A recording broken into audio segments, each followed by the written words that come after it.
We are live. What's up, guys? How's everyone doing today? Hopefully, you're doing well. We are on the verge of some fights. It is Wednesday at 11 a.m. here in Sydney, Australia. Wherever you are in the world, I say welcome into my humble abode.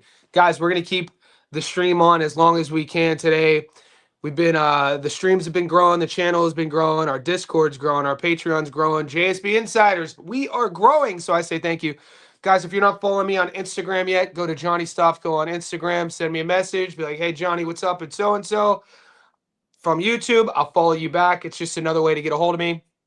If you're not in our Discord yet, or if you're not an insider yet, that link is pinned right there. It's pocket change. It's a couple bucks a month. Comes out to be like $1.70 a week. Get your punk ass in our Discord. We are approaching 400 JSB insiders, and we are growing as well. We have the fights. I'm going to the fights tomorrow in Sydney. So if you're in Sydney and you're an insider, and who knows, it's at the casino. I might get a little crazy on a school night. My girl Chanel Dargan is fighting. It's a good fight. The card's stacked with some good prospects, domestic good fighters. It is a Wanderer Promotions card. Shout out to Wanderer Promotions. Alex Nanan is on that card. He's a scrapper. I want to see him fight. So that is tomorrow. We got Navarrete Nunez card. We got the Pro Box card. We got the Ursu Cooper card. We have a lot to talk about. Guys, if you haven't already hit that little notification button on my channel, do that. It'll notify you like when I put out a Stats Don't Lie video like I just did. Under the fight prediction playlist, you will see my breakdown, analysis, and prediction of Vaquero versus Sugar. You guys should know who I'm taking. And if you're in the Patreon, if you're insider, I've given you one ticket this week. I got about 2 or 3 loaded. I think I'm going to start developing the system in which, because it's been working for me lately, giving my, picking my dogs, picking our swindler picks earlier in the week, because usually if you like a dog, you'll get better odds early in the week. And then my book, I'll show it to you real quick, doesn't have a lot of fights on it. So there's really no point of me doing a long parlay, because I'm not getting the options yet. So we're going to keep that in mind. I'm probably going to wait until either Friday or Saturday to give you my long parlay. So it's the long parlay's coming, the short parlay's coming, the method of victory parlay is coming. Right now, you got a dog of the week, and I think I'm going to do another dog as well. Maybe we'll to be able to differentiate them, the dog of the week and maybe a value play of the week. Other than that, you guys should be all caught up, and we're gonna get this thing started. I'll start saying what's up to the boys. Emma Banana, good morning, good morning. What's up, PJ Hunter? Let's get it. PJ, my guy. What's up, Kevin? Steak is okay. So is steak an Australian site? Sorry to ask. I'm just comfortable with Sportsbet and Box and Bet365. Does anyone know if we get steak in Australia? Is showing boxing tomorrow, Thursday, Friday. Let's go. Will you drop anything? Kevin, I'm not even getting odds to bet on the fights tomorrow in Australia. Let me see.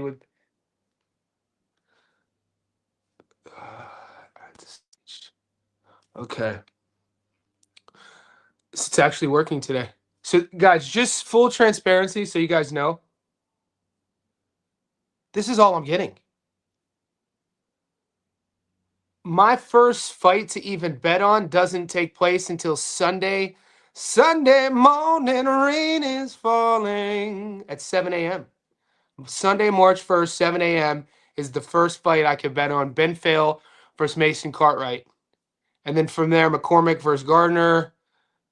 Owen Cooper versus Ursu.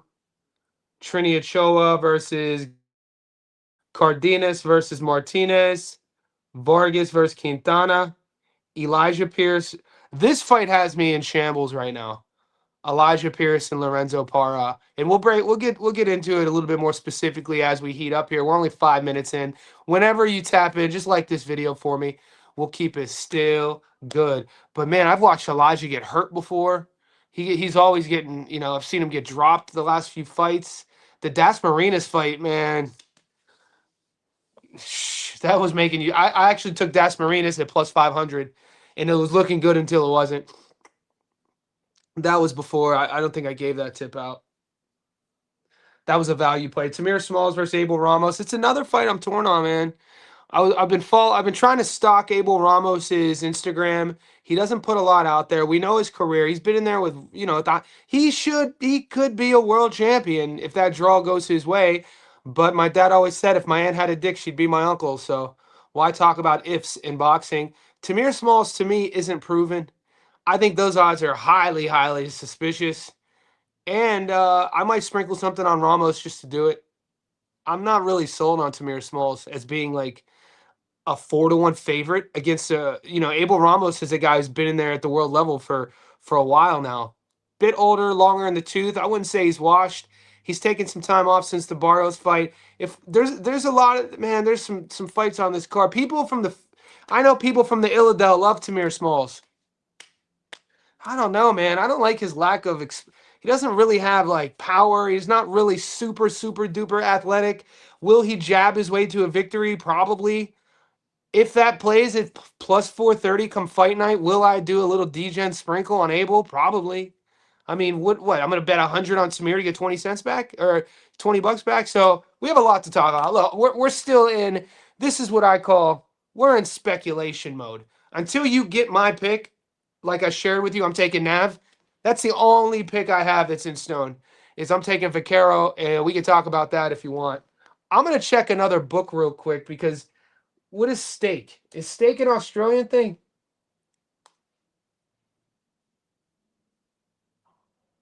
Is steak in Australia?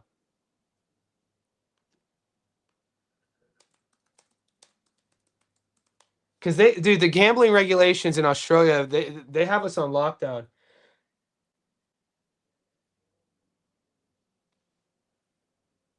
No, somebody is steak betting. No, it's a different thing.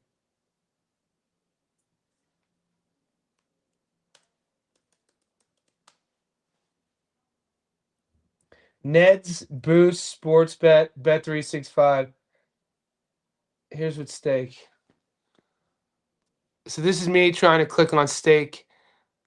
The website has security service to protect against malicious bots. This page is displayed. Oh shit. Let me see if we can pull up the odds. Because that would be crazy if you guys are getting betting options on the Australian fights tomorrow in my backyard and I'm not. So we'll see. I don't think it's gonna load though. That boy don't know shit, boy. And so there you go. Hey man, this is we learn together. We are a community. We learn together. Steak is not available in your region. Shout out to Kevin though, being able to gamble on the fights in Sydney, and I can't. Heartbreaking, heartbreaking stuff. Because I don't. Kevin, what are the odds on Chanel Dargan her fight? Is she the dog? Because she's going up against former world champ.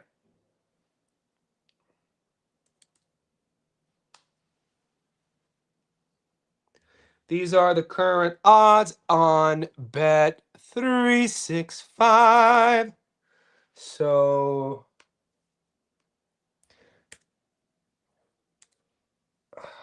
nope. First fight for us in Australia, Sunday, March 1st. Okay, that answers a lot. So we'll just be patient, guys. Our books will probably open up.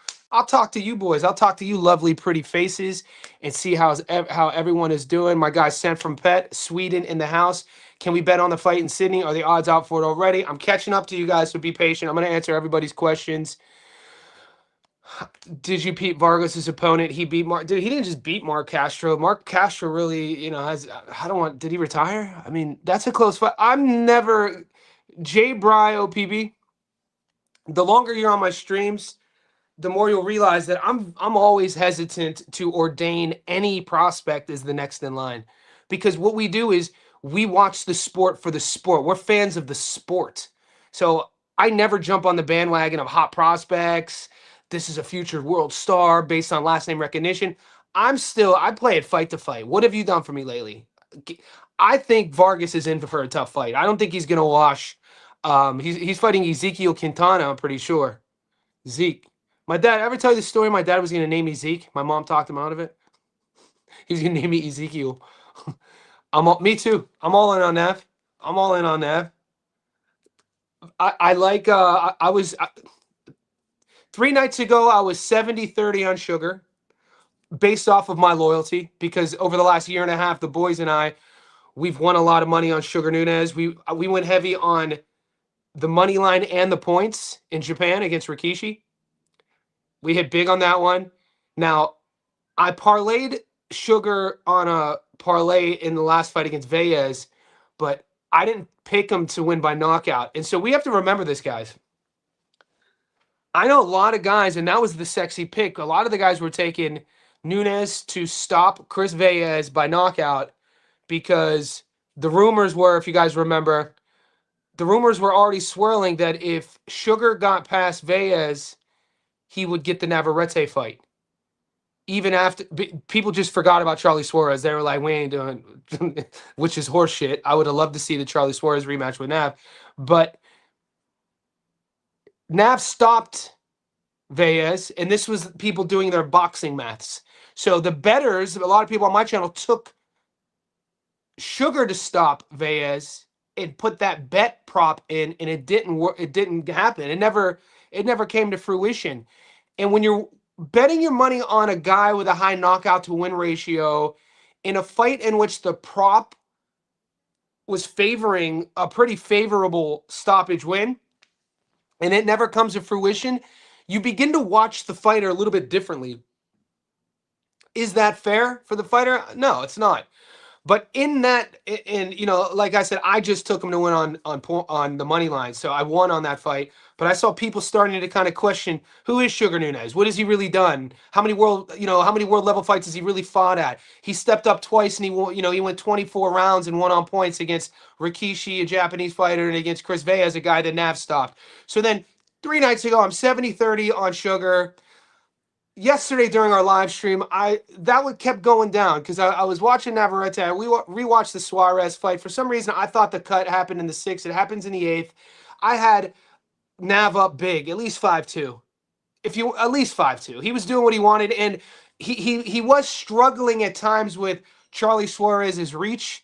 And Suarez has craft, man. Just because he's not a household name for a lot of the boys out, in America on the mainstream channels, we knew about Charlie Suarez, especially here in Sydney. We saw what he did a couple years ago when he came into Australia and took on our Olympian and undefeated world-ranked Paul Fleming, and Paul was up, and then Charlie needed a come from behind stoppage and got it in the last round. And I knew. I thought the Suarez Nav fight should have been 50-50 on paper.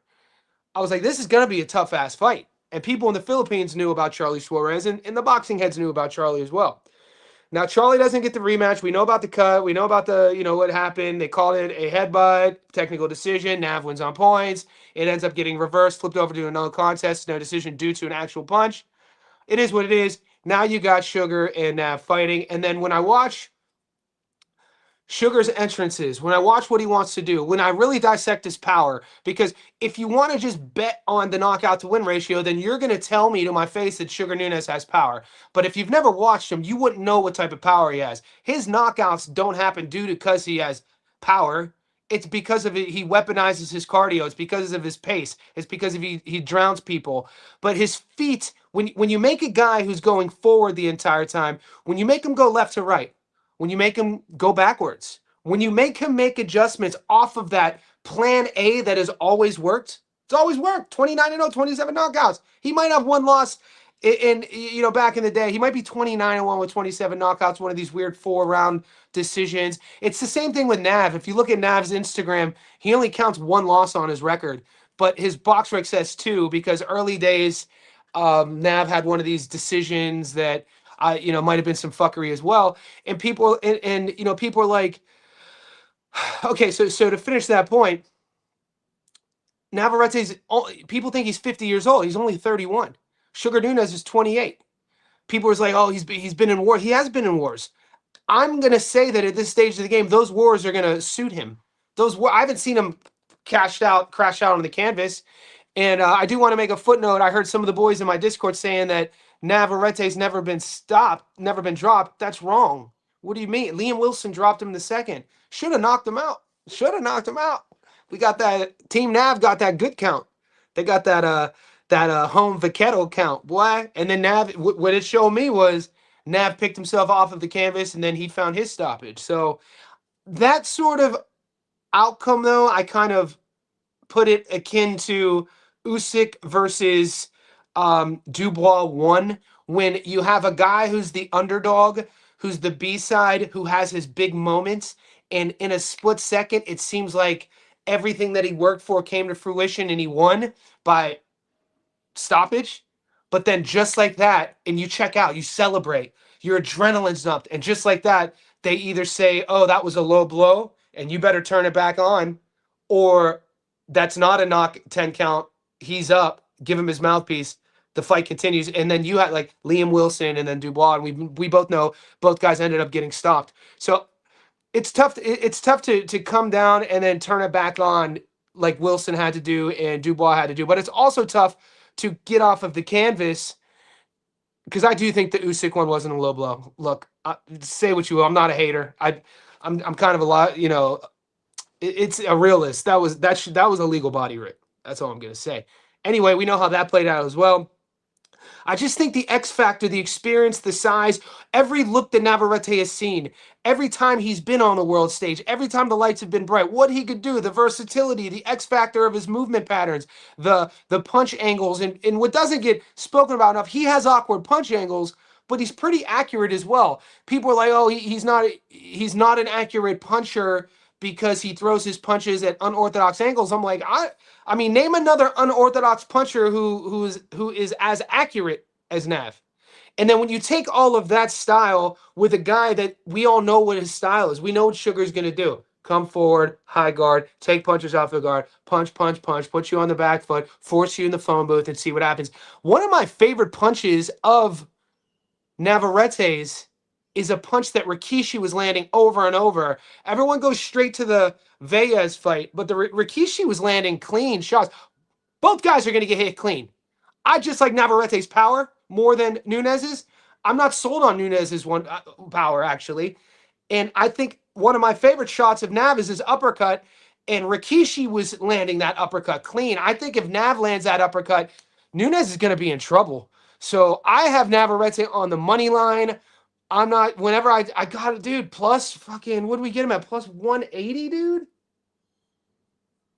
It might, yeah, plus, so those odds have dropped. I'm going to pull them up. So I put my bet in last night. I took Navarrete at plus 180 on the money line. It's down to plus 145. So make what you will of that. Maybe, are we shifting odds again, boys? Do you remember that? I got accused of shifting odds, which I don't even know. I'm a small content creator. That's a compliment to us, but nobody knows we exist.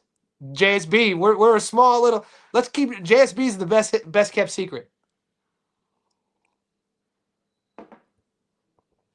So there you go. There are the odds. Money line Navarrete plus 145. Sugar. Now look, this does work both ways. Sugar's younger, 28 years old. People, I kind of have a pushback. People are like, Nav struggles making weights. He's been at 130. Nav's fought at 35. Every time he's gone at 35, he lost a close split to Baranchik, the draw against Conceição. Sugar Nunez has been at 130 for 8 years as well, since he was 20 years old. He's 28 now.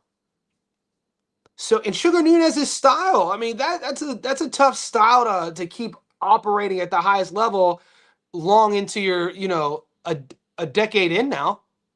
So I just think that if you're using the facts that you think Navarrete is washed, I think that is a fallacy. If you're using the fact that you think Navarrete is going to be out of shape, because that was the one I was kind of leaning on initially, and then I rewatched all of his fights. He might not optically ever win a fitness competition, but that dude, I mean, he comes to fight. Look, this is no shade. Maybe this is shade. Don't expect either one of these guys to pull out from this fight. High Interest is in here talking about what's up. Hey, what's the bird? We're good. The bird's the word. I'm grateful for this moment. Every morning, I don't know what your spirituality is, High Interest, but my mother raised me to always be grateful for today. So what's the word? Gratitude. What's the word for our group? Value. So I appreciate you. Mike from Melbourne, Subgiant. Do you know if the UFC is still being held in Mexico? Ah, great question. I don't know. I haven't got that far. I have had my eye on the Moreno versus Lonnie Kavanaugh fight. I do know the Mexico issues are happening in Puerto Vallarta though. So Puerto Vallarta is, I think the southernmost part of the Baja Peninsula is. I used to go there all the time. So Puerto Vallarta would still be mainland Mexico, but wasn't the Mexican card supposed to be in Mexico City, which would be more central?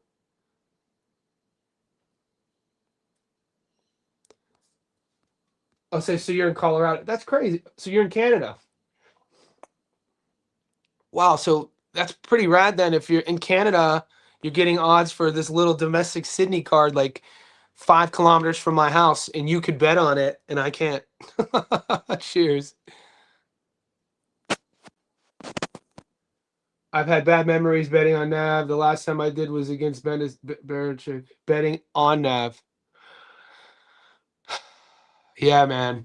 See, this is the thing, boys. The longer we're in the game, we pick up patterns. So my only thing to tell you is winner circle. That's a pattern you have to play. All guys, always play your patterns. Whatever your pattern is, play it. We all, you know what I'm saying? And then if you live to tell the positive story, then share it with us. But this is kind of how, like, to be honest with you guys, um, Ryan Garcia versus Raleigh. I picked Ryan to win. He lost. Ryan Garcia versus Mario. I picked Mario to win. Ryan won. So I'm like, and that's just in the last. That's just more recent memory. But I'm on a hot streak with sugar. So this is a thing that if you watch my fight breakdown, I talk about this. I generally will stick to my pattern. My patterns are if a fighter continuously wins me money, I'm gonna stick with him. But then, bet with your wallet, not with your heart. And that involves this. And so my heart would be with sugar, but I think that Navarrete is gonna show a little bit too much. Think your connection is straight. Was my connection suspect? What's good, Johnny? I hope you're well too, King. The King is in the house. My man's back on his winning streak. Ali Quara, YB, bonsoir, hai viramente, se prosnose cuve Navarrete e Nunez, merci. Bonjour. Mucho gusto, yo gusto Navarrete, solamente no. I tried speaking Spanish to a Frenchman. Vaquero. You think Smalls gets a knockout? I don't know if Smalls is going to get the dub, man. I don't know if Smalls is going to win that fight. Let's pull it up. I'm going to go back to my bread and butter book here.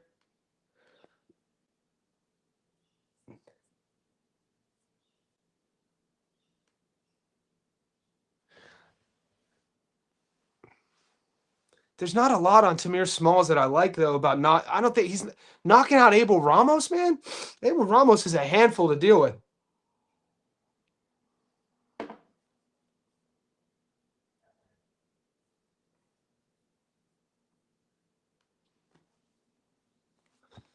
Look, I'm not getting props. As of now, I don't think there's any value taking Smalls here. GK, Vaquero will never lose to someone with sugar style. You need to be slick to beat him, like Conceição and Barichick. Yeah, like I said, man, I think you mix that, you mix what GK just said with we talk about styles, which is we do here, but then you have to talk about pros and cons of that style. What is sugar style? Come forward, pressure, volume, both shoulders, doesn't really go bladed, straight shots, body, phone booth, that sort of thing. He punches in bunches, man. Now, what I like Navarrete, to me, if you remove all the sort of trickiness about his style, it's his long range weapons. I like his uppercuts from distance, but I like his uppercuts when he angles off of angles in the pocket. Like when you get a guy like Sugar who gives you both shoulders in the pocket, you could angle that. I could see Navarrete catching Sugar clean. So I'm not going to get too greedy, But we have a guy in our Discord called Universe. The Universe is in our Discord. I can't believe I'm shouting him out because he says some outrageous stuff. But every good Discord needs a guy like Universe. I'm gonna pull. I think Navarrete might stop Sugar.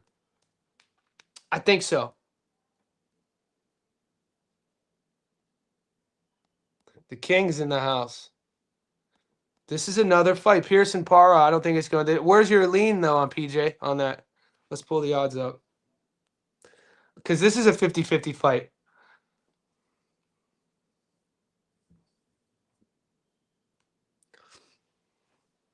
The world rankings are super disrespectful to Lorenzo Para on this. I don't even think Lorenzo's in the top 100.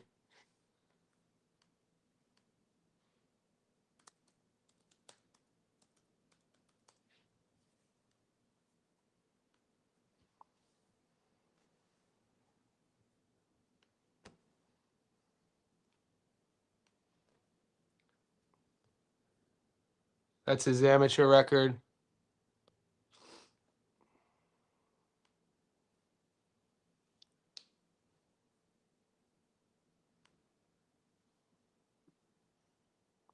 This is Elijah Pierce's pro record, 21-2, 17. Look, he's fun to watch, man. He's like I cheer for this guy. I've won money on Elijah, but every time I bet on Elijah, you're gonna be sweating. Whoever you take in this fight, it's gonna be a sweat show.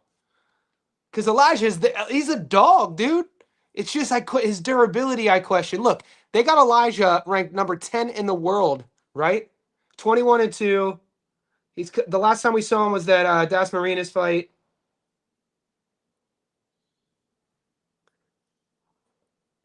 He's never been stopped, but he almost gets dropped every fight lately.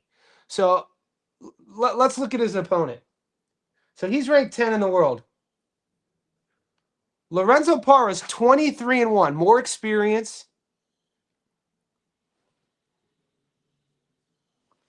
One less loss than Elijah.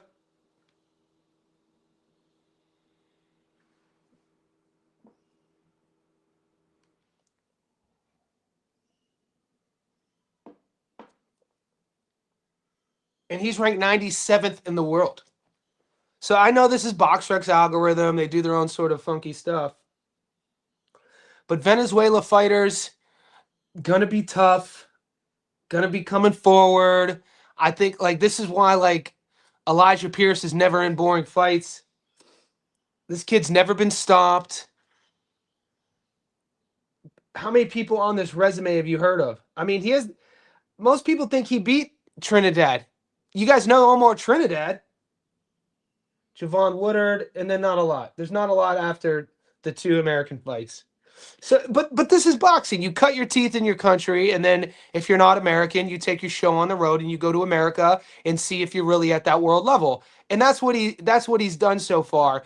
And the BoxRec algorithm, I guess, doesn't respect the Javon Woodard win. It doesn't respect the Omar Trinidad draw, which I thought Paro won that fight. But the draw projects, catapults him into this big feature against Elijah. Main event, Amazon Prime. Let's go back to these odds. I mean, guys, this is another week. Look, boys, my girlfriend's always like, Johnny, you're going to be 44 in April. You don't have any gray hairs yet. I don't have any gray hairs yet. But fight cards, the gray hairs are coming because this is another fight week where I'm like, shit, dude, these aren't easy fights to call. These aren't easy fights to call, boys. At least you guys know. At least you're getting when you come to my. I'm at least being real with you. There aren't even. It's a lot of good matchmaking, but these odds, man, don't get convoluted by the odds and thinking that because somebody's a 5-1 favorite that it's a lock. This is why I say there's no such thing as locks. This weekend, these odds are insane. I think I could see at least 3 dogs winning on this card on all weekend. Maybe definitely something in the UK. We leaving here with something. I'm gonna leave here with something. Q Denzel. Definitely something pro box. We're always getting something on pro box, a dog. And if history repeats itself with our dog hunting, Navarrete will give us some money back. What's up, gangsters? Hit that like, boys. 30 minutes in, we're floating between 40 and 60 in the live. Wednesday afternoon, not bad. I appreciate everybody in here. This is our spot. This is where the boys come to chat about boxing. Ooh, hot take. Hot take. Where's PJ the promoter at? PJ the promoter's from Philly. I think Coach is. We got who else? We got some Philly boys in there. They're gonna want to have something different about that. Although the cut did happen in the Suarez fight, the fight was ended before any real punishment was set. 100. 6 rounds with Valdez in 2024. GK, hey mate, you're speaking to the choir. Me and you are on Team Nav. My boy Jay. What is Jay's take? Smalls has never been in the ring with a power. Okay, Jay, we got to get you. So Jay, do you think that Abel is live here? I think Abel's live. I do. I think that at this stage of the game, what us week in and week out, we're seeing more underdogs win fights than maybe we're just looking for them more. I don't know. Maybe that's the thing, but we see week in and week out more underdogs winning. And I don't know if that's because the odds makers or the bookies are ill-informed. But look, I'm not standing on business yet and taking Abel, but at plus 480, dude. Let me pull up his resume. Guys, Tamir Smalls in his last fight missed weight by 10 pounds. And they still let the fight go on, and he gets a stoppage, and everybody was cheering. I was like, bro, you missed weight by 10 pounds.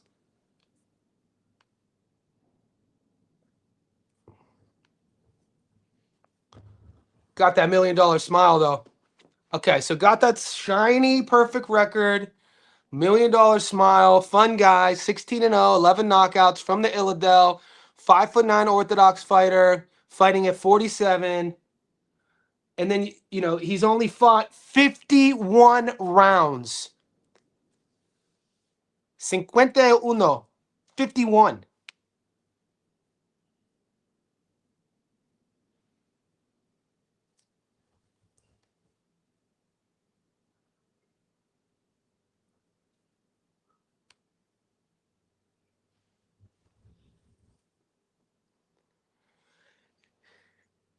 Abel Ramos has fought close to 200 rounds. So, 4 times the pro experience, 28-6, only been stopped once. So this is my pushback. People saying Tamir is going to stop Abel. I'm like, what are you talking?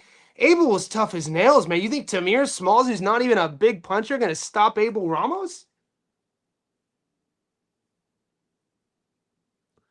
Dude, you guys are the ones who told me Mario Barrios lost the fight to Abel. That means that Abel Ramos should be a world champion. Lost to Cody Crowley. Dude, Cody Crowley got, he had to retire, unfortunately, due to head trauma. But Cody Crowley was a problem in the ring. Santa Maria was a problem. He beat Omar Figueroa. Lost a close decision to, wasn't that Ugas a split decision? So I don't know, man. Like, to just say that Tamir Smalls is going to go out there with a real veteran, in Abel, I think Abel's, 34 now? Tamir's 26. I don't know, dude. Like, plus 480, I might take Abel Ramos just out of. I'm not going to take Tamir $1.20. Bum Equipment coming through with the super chat.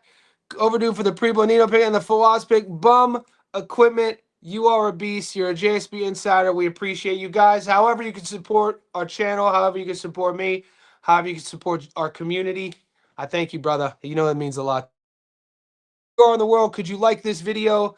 Could you subscribe? Bet365 is showing the odds. So, Seth, you're in Sweden, though. And I know Bet365 is a UK company. The story of Bet365 is a fascinating story in itself. The woman who runs Bet365 inherited the betting company from her father, who was a horse race guy.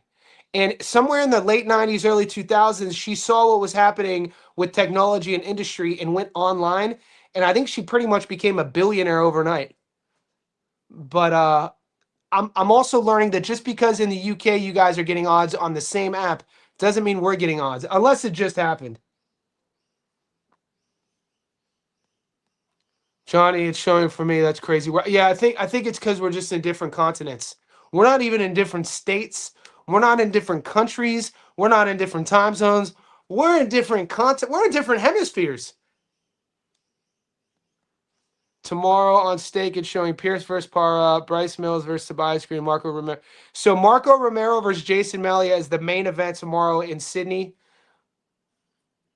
But Pierce versus Para isn't happening until Sunday. Yeah, the Pierce versus Para fight is going down Sunday.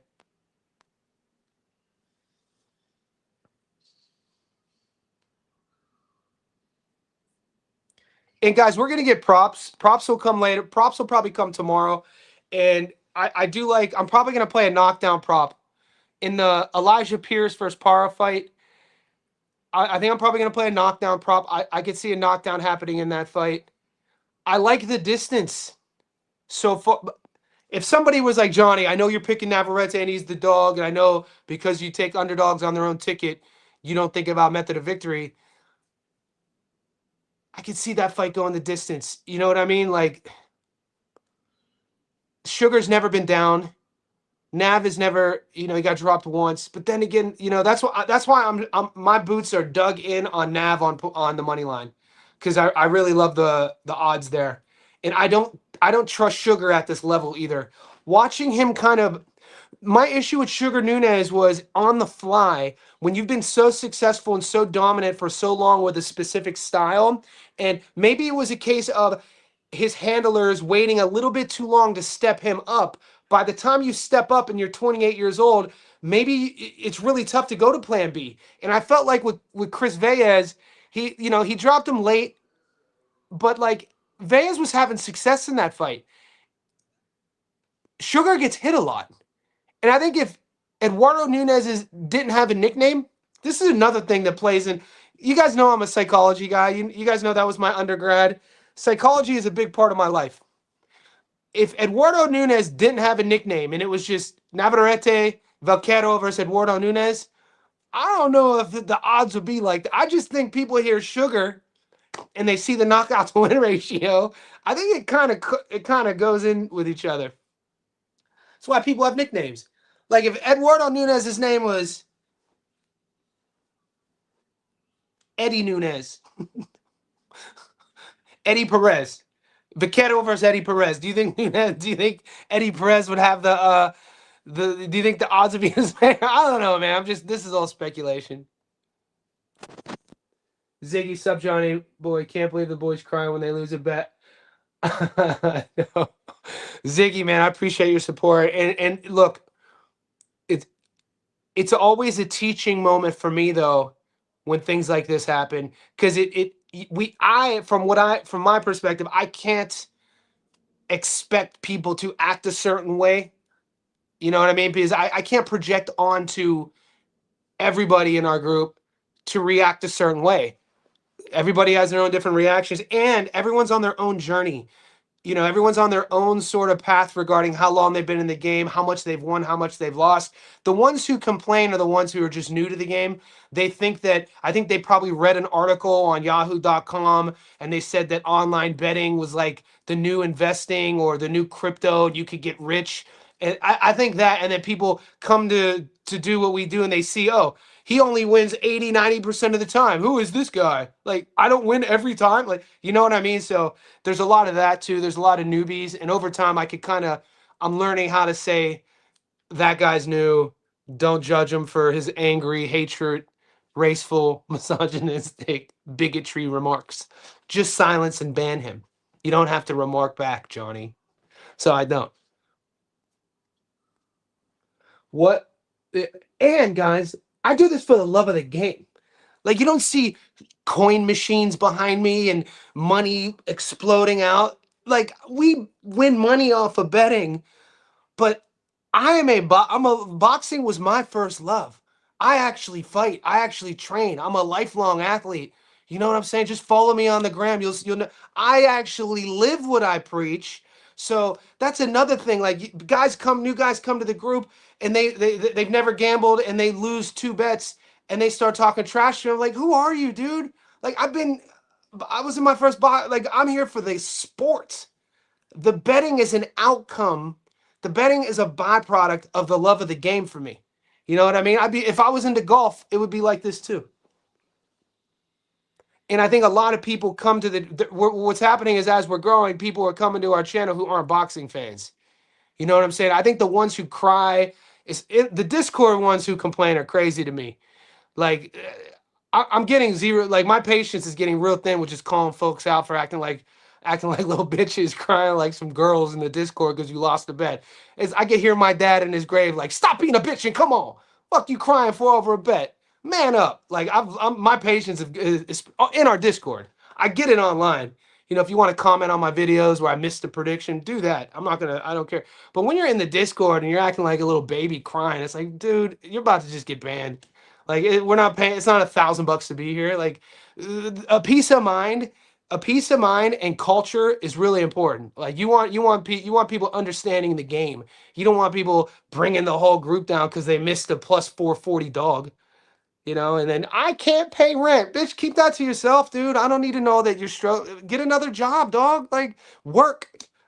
You know what I'm saying? Like if you came here to pay rent, man, you better don't let the door hit you. Navarrete 7-12. I'm mad at you. Christopher Veyes. Why do I keep saying Veyes? Chris Diaz. Huh.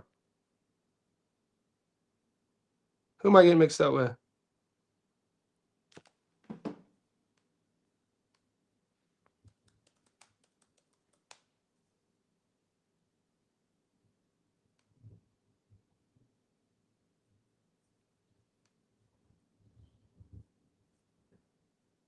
No, I was right.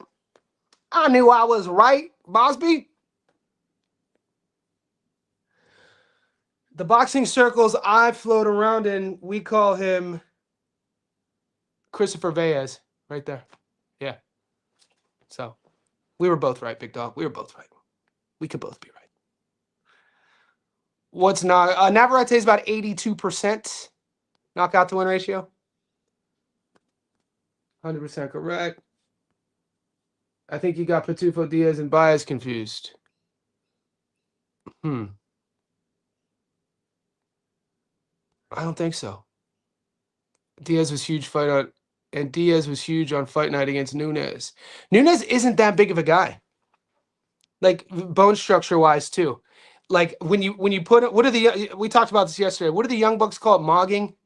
Like if I'm like this dude who thinks he's big, and then I take a photo with like a Ronnie Coleman in his prime. Ronnie Coleman mogged me. I think I'm using that right. Diaz in like Sugar Nunez by himself, rip shredded. He looks big, but when you see him, he's only 5'5". He's small sort of frame too. I had a very similar analysis. The CLV will be insane on that. Navarrete has 80% knockout. No, Nunez 90. The hedge bet is no distance. You think it's no distance? Yeah, but I mean, neither one has been stopped. Neither one's been knocked out. Nunez's knockout to win ratio isn't a product of power. It's a product of his style.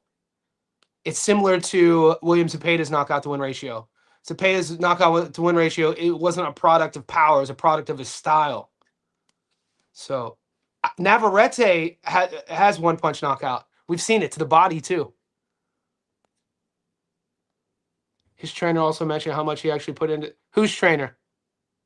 This is the shit I love. Now, guys, for future Christmas gifts for me or birthday ideas, it's info like this. It's insider info. If you want to make me happy, Jay Bry, who's trainer? I love getting knowledge from trainers and coaches. That's sort of the angle I play, considering I coach. His trainer also. If you're saying Nav, that's awesome. He usually doesn't train as hard. He's up for this fight. Nav. The puncher, hey Johnny, I've studied both fighters and saw all their fights. I can see My God. Let's go, puncher. I think we're gonna see levels, man. There's the way Vaquero operates too, the rhythm he fights at. Like I think if you what style is harder to read? What style is more complex? What style has more versatility? Vaqueros, man. The pressure forward volume style, the Mexican slugging style, the atypical one.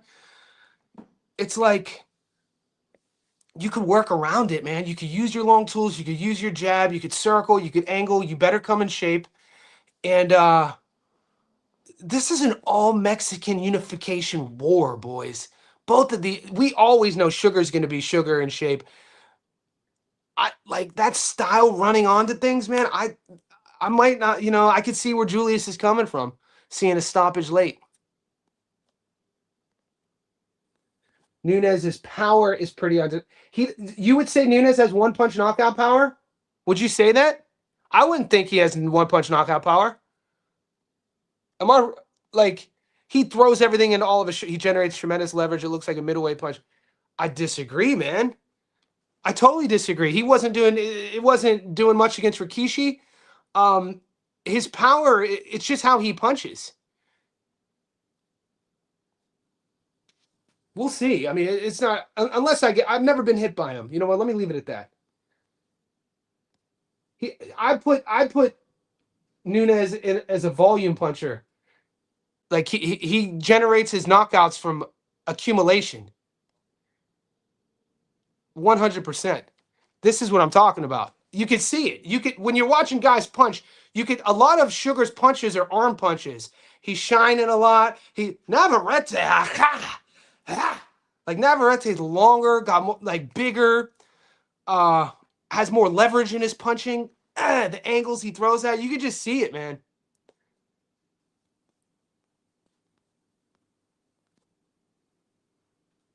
I totally agree.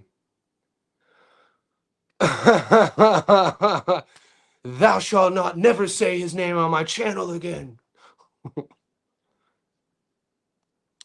Nav is a hard hitting volume puncher.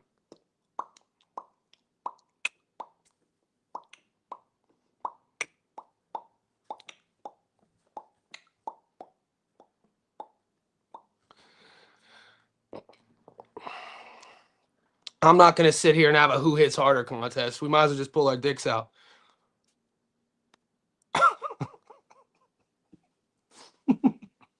Like, what are Skate and Review and I going to get at doing this? Like, he hit hard. All right, who has a bigger dick? Fuck it. Why we bullshitting? We're not doing that. The winning methods for the Nav and Nunez fight. The winning, yeah, very high, both sides. Nunez has only one stoppage against world level opponents. Bro, he's only fought. I mean, would you call Rikishi world level? I guess you got to call Rikishi and Veyes world level. 2 fights, maybe 3 the fight before that. I did tell you Austrian King was. You did? Look, man. Plus money, dog. I'm not a fighter fan. I'm a boxing fan. What's the fun in taking the favorite Ryan Garcia anyway? Then that means I have to invest in him, and I'd rather lose on the money line to Mario as a big dog than put my money into Ryan. Sorry, I said that in my breakdown though. It's not like I didn't tell you that. Let's not forget AZ is the home. AZ is the home of Abel, right? All right, Mosby. Am I crazy for thinking that Abel Ramos is live? Does anybody else out there in the JSB ecosystem? Does anyone else think that Abel is live, or am I tripping? Smalls is on upset alert. Smalls' gas tank is questionable. Smalls relies too much on athleticism for defense. I think Smalls' style sometimes lacks efficiency. I think he lacks power. I like his jab. I don't think he's as athletic as he thinks he is. I don't. He kind of. I don't know if he's the product people are selling him to be. I think Abel Ramos is that exact matchup that can sort of find somebody out. One can get hit with an uppercut, the other is susceptible to straight rights. True story. True story. Shout out to MJ. Navarrete's jab heavy as fuck. Good jab. Good jab. I like his I like his long range tools. I think his feet too. His feet aren't as bad as people think. He's tricky, man. He changes angles. He's in and out. Awkward. He's kind of a lot to do. I mean, I think he's a fun dog, dude. Like the minute I saw Navarrete was the underdog, I was like, bro, you're giving me Navarrete a plus money against a guy who really isn't proven at the world level in an all Mexican war unified fight. Nav is the more seasoned guy, the bigger dude. I give Nav the more power, fought the better competition, used to the world level. This is Sugar's supposed to beat that guy? We all gonna learn today. We gonna learn today. What about Cooper and Ursu? So I messaged Joe Stunner Boxing about this fight because I did my tape. It's tempting to take the dog. I don't think the dog's going to get it done here. I think the odds are right, and I think Ursu's a good parlay piece. The value's good. These cards are bro, PJ. PJ. Yeah, so I think the last few weekends we've had, in terms of our betting options, we've had quantity. We've had a lot of things to bet on. But even last week, the match made. I mean, the only fight, excluding Mario Barrios, money line, on the long parlay was the draw. That was the only one we lost. The draw screwed that long parlay. This weekend, I don't know what's going to be on the long parlay. I don't know what I'm going to put on there. I'm going to wait. I'm probably going to do a last second long parlay. I'm not getting a lot of fights yet, guys. Sugar Nunez decision, I think, in the words of the great Teddy Atlas, too many miles on the odometer and now balloons up in weight between fights. I don't know, man. I think, look, Teddy Atlas is an OG. Teddy Atlas is a legend of the game, but he got pissed at me recently. Teddy Atlas got pissed at me in the comments section on Facebook because I called him out for the Timothy Bradley fight. Guys, everybody, let me show you something real quick. And dude, Teddy Atlas in my house growing up was like royalty. That's all I'm saying. But let me show you something.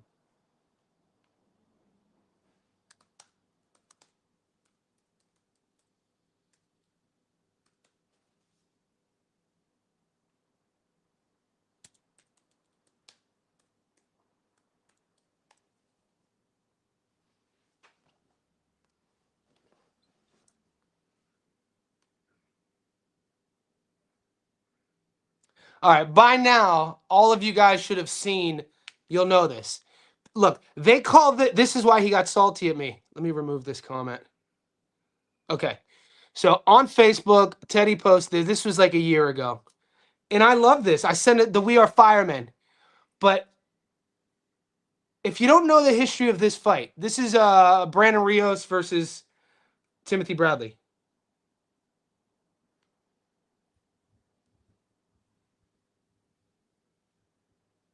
Take it out. Take it out. Take it out. Go pull it straight out. Bend your knee. Get these strong on the inside and go around. Let's control on the outside. Look, the fire's coming. Are you ready for the fire? We're firemen. We are firemen. The heat doesn't bother us. We live in the heat. All right, I'm going to pause it there. Bradley was up 7-0. Like, bro, he's up 7-0 in this fight. In a boxing fight, you're going to tell me that's good advice to a guy who's cruising? You're going to put you want your guy to go out there. He was either up 7-0 or 8-0. He was washing Rios in this fight. This was the way the history books are trying to say this fight. And this is my only point. I'm saying the way they're trying to like rewrite history is that this was like an Arturo Gatti, Mickey Ward 1 moment. No, it wasn't. Bradley was destroying. Bradley was down on the cards. He was getting beat up, and Teddy Atlas motivated his fighter. And Bradley came. You fucking crazy, dude. Bradley could have fucking fought the rest of that fight, not got touched, not taking damage, and still stopped him. That was my whole point. I was like, this kid.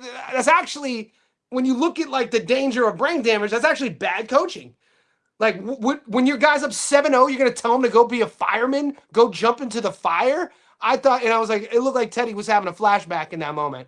Like this was like an early days. Anyway, I wrote it a little bit more educated than that. He didn't like that. Anyway, he missed weight by 10 pounds. 2 fights ago. 2 fights ago, missed weight by 10 pounds. Insane. 2 fights ago, 10 pounds, missed weight by 10 pounds. He beat Barrios. Okay. He beats Barrios. He's a world champion. We're talking about Abel. That was only 2024. Abel takes a year off. A, he's a PBC fighter. B, maybe he wanted to rest up. He hasn't fought since. What if I told you Jay already sprinkled something on Abel?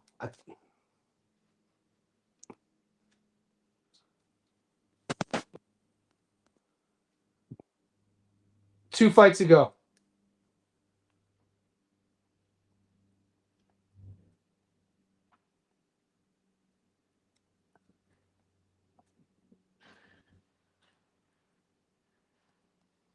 Been watching Sugar the past hour. Just know we going up this weekend.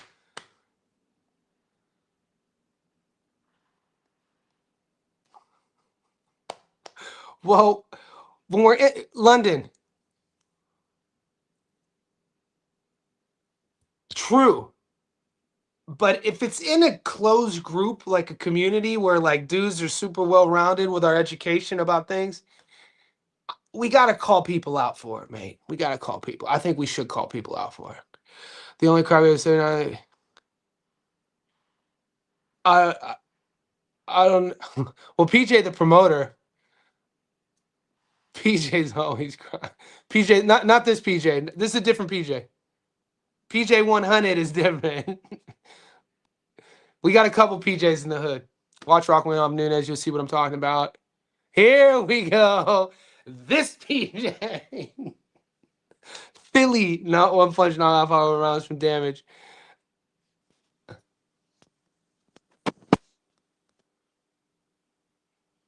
Charlie Suarez was more difficult style matchup for Vaquero. Boys, Charlie Suarez is nobody wants to fight that guy.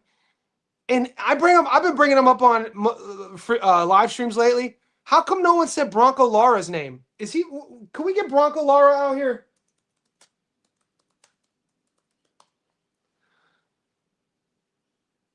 There's just certain guys that nobody's calling. Nobody wants to fight Suarez.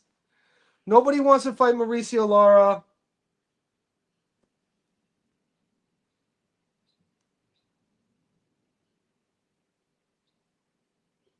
Surely he's not 28 years old. Sure, this has to. Is Bronco Lara only 28?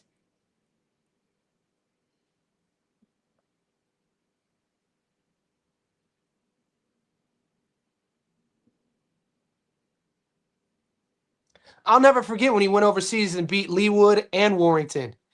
And then, the draw, and then he lost to Warrington. I still rate Lara, man. I think Lara, number 13 in the world, 28 years old, 5'7". He's a problem too. There's a lot of guys out there that's a real problem. Charlie Suarez is in that same ilk, if you ask me. Guys, we're approaching an hour. We're floating between 50 and 70 in this live stream. Could you like this video when you're tapping in? I'm doing my best to get to everybody's questions.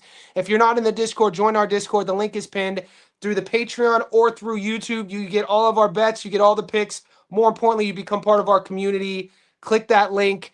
Can you post your pick again? The only pick I've put this week, Mervin, it's up on YouTube. It's my Stats Don't Lie video. It's the only fight so far. I'm taking Nav on the money line. Yeah, looking back, yeah, there you go. Good hit on that. Barrios standing one. Nah, it was a weird fight.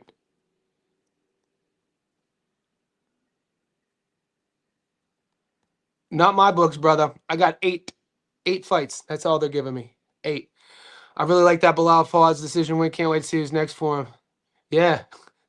I like, dude, Bilal Fawaz is like the feel good story of boxing right now. I'm glad our group has jumped on board with him. We've won 2 fights in a row at plus money. We got him the second time against Janae Boston. We got him against Ishmael Davis. And you know what? That's probably a guy we're going to continue to roll with. Win. All right, he did. Okay, so I'm not the only one because, like, if you don't know the context of the Bradley versus Rios fight, you would think that Bradley was down. Bradley was up on. Bradley won every round. Bradley was destroying Rios. That's bad coaching. Teddy didn't want to hear. I was like, bro, that's bad coaching. You don't want to send your fighter into the fire when he hasn't been getting touched. Did you see the lie detector test that Garcia took? Said he. I didn't know about this. What's up, pugilist? I didn't know about this.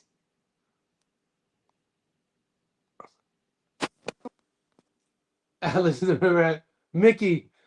He said, "What about my prime, Mick? I ain't have no fucking prime. Legs don't work no more. Body broken down, washed. What about my prime, Mick? I ain't have no fucking prime." We got win.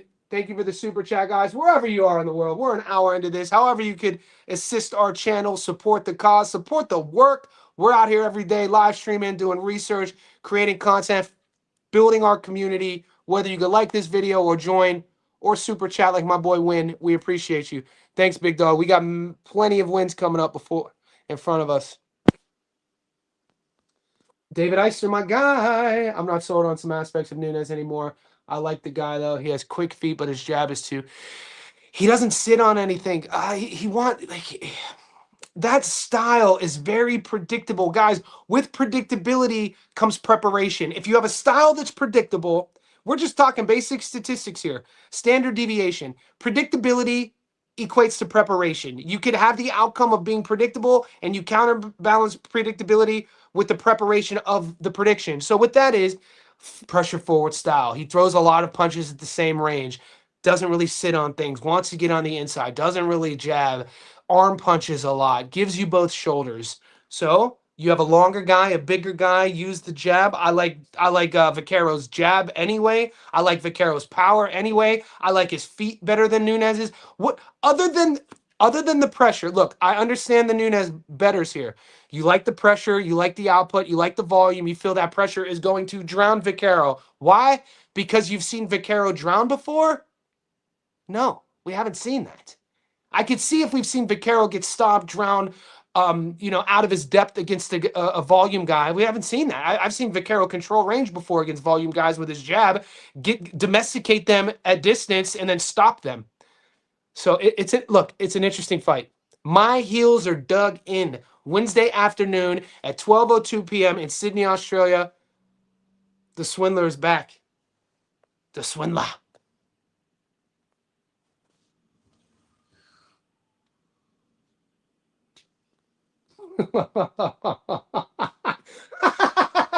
So you're telling me, Ali, you have a list of zesty fighters? So, Ali Penfold, if you don't mind me asking, from your large group of zesty fighters, who are your top 5 if Bilal's your favorite? Who's your third favorite zesty fighter, Ali Penfold? I didn't know we had a list of zesty fighters. Do you think it would be a good idea to sprinkle something with Nav by decision? They gave. Look, man. So what? So it's a good question. Strategically, what I tend to do is because I'm taking Navarrete on the money line as a dog on a separate ticket. I also want to place another bet that could hedge me if Nav loses. So like a neutral bet. For instance, I had a parlay that hit last week on the Ryan Garcia card, the Ryan Garcia fight, because I had Mario on the money line on his own ticket. I took the over 5.5 on another. It was Gary Antoine Russell on the money line, the over 5.5 on Garcia and Barrios, and I think Shields on points. So I hit that. So it would be something along those lines. I have Navarrete on his own ticket. I'll probably over whenever I get the odds on this fight.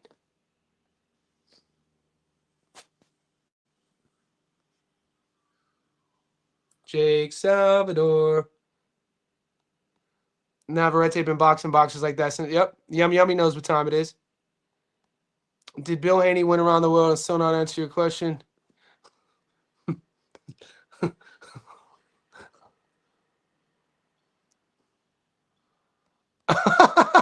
Nuts are steel. Words from my boy Johnny. Guys, I got to get out. I got to get out. We got a lot of work to do, man. I appreciate everybody getting out over an hour. We're still at 55, 60 people. Stay tuned to the channel. We got a lot of work to do. There's the Ursu Cooper fight. I'm going to be giving you my final predictions on Abel Ramos versus Tamir Smalls. And then hopefully by tomorrow, I'll have more options on my book. Peace.